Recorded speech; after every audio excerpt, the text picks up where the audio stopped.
एक सच्ची घटना सुनिए एक संत की। वे एक बार वृंदावन गए, वहाँ कुछ दिन घूमे फिरे, दर्शन किए। जब वापस लौटने का मन किया तो सोचा भगवान को भोग लगाकर कुछ प्रसाद लेता चलूं। संत ने रामदाने के कुछ लड्डू खरीदे, मंदिर गए, प्रसाद चढ़ाया और आश्रम में आकर सो गए। सुबह ट्रेन पकड़नी थी, अगले दिन ट्रेन से चले। सुबह वृंदावन से चली ट्रेन को मुगलसराय स्टेशन तक आने में शाम हो गई। संत ने सोचा अभी पटना तक जाने में 3-4 घंटे और लगेंगे। भूख लग रही है, मुगलसराय में ट्रेन आधा घंटे रुकती है। चलो हाथ पैर धोकर संध्या वंदन करके कुछ पी लिया जाए। संत ने हाथ पैर धोए और लड्डू खाने के लिए डिब्बा खोला। उन्होंने देखा लड्डू में चींटे लगे हुए थे। उन्होंने चींटों को हटाकर 1-2 लड्डू खा लिए, बाकी बचे लड्डू प्रसाद बांट दूंगा यह सोचकर छोड़ दिए। पर कहते हैं न, संत हृदय नवनीत समाना। बेचारे को लड्डुओं से अधिक उन चींटों की चिंता सताने लगी। सोचने लगे ये चींटे वृंदावन से इस मिठाई के डिब्बे में आए हैं। बेचारे इतनी दूर तक ट्रेन में मुगलसराय तक आ गए, कितने भाग्यशाली थे। इनका जन्म वृंदावन में हुआ था।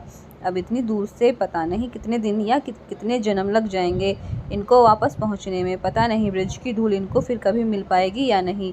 मैंने कितना बड़ा पाप कर दिया, इनका वृंदावन छुड़वा दिया। नहीं, मुझे वापस जाना होगा। और संत ने उन चींटों को वापस उसी मिठाई के डिब्बे में सावधानी से रखा और वृंदावन की ट्रेन पकड़ ली। उसी मिठाई की दुकान के पास गए, डिब्बा धरती पर रखा और हाथ जोड़ लिए। मेरे भाग्य में नहीं कि तेरे ब्रज में रह सकूं, तो मुझे कोई अधिकार भी नहीं कि जिसके भाग्य में ब्रज की धूल लिखी है उसे दूर कर सकूं। दुकानदार ने देखा तो आया, महाराज चींटे लग गए तो कोई बात नहीं, आप दूसरी मिठाई तुलवा लें। संत ने कहा भैया मिठाई में कोई कमी नहीं थी, इन हाथों से पाप होते होते रह गया, उसी का प्रायश्चित कर रहा हूँ। दुकानदार ने जब सारी बात जानी तो उस संत के पैरों के पास बैठ गए, भावुक हो गए।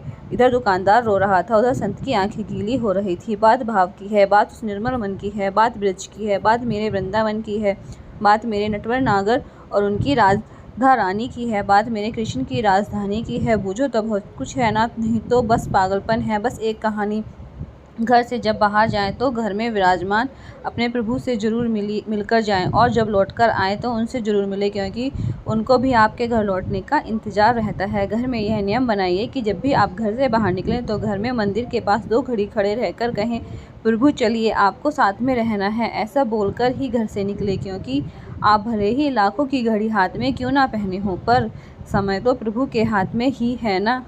धन्यवाद।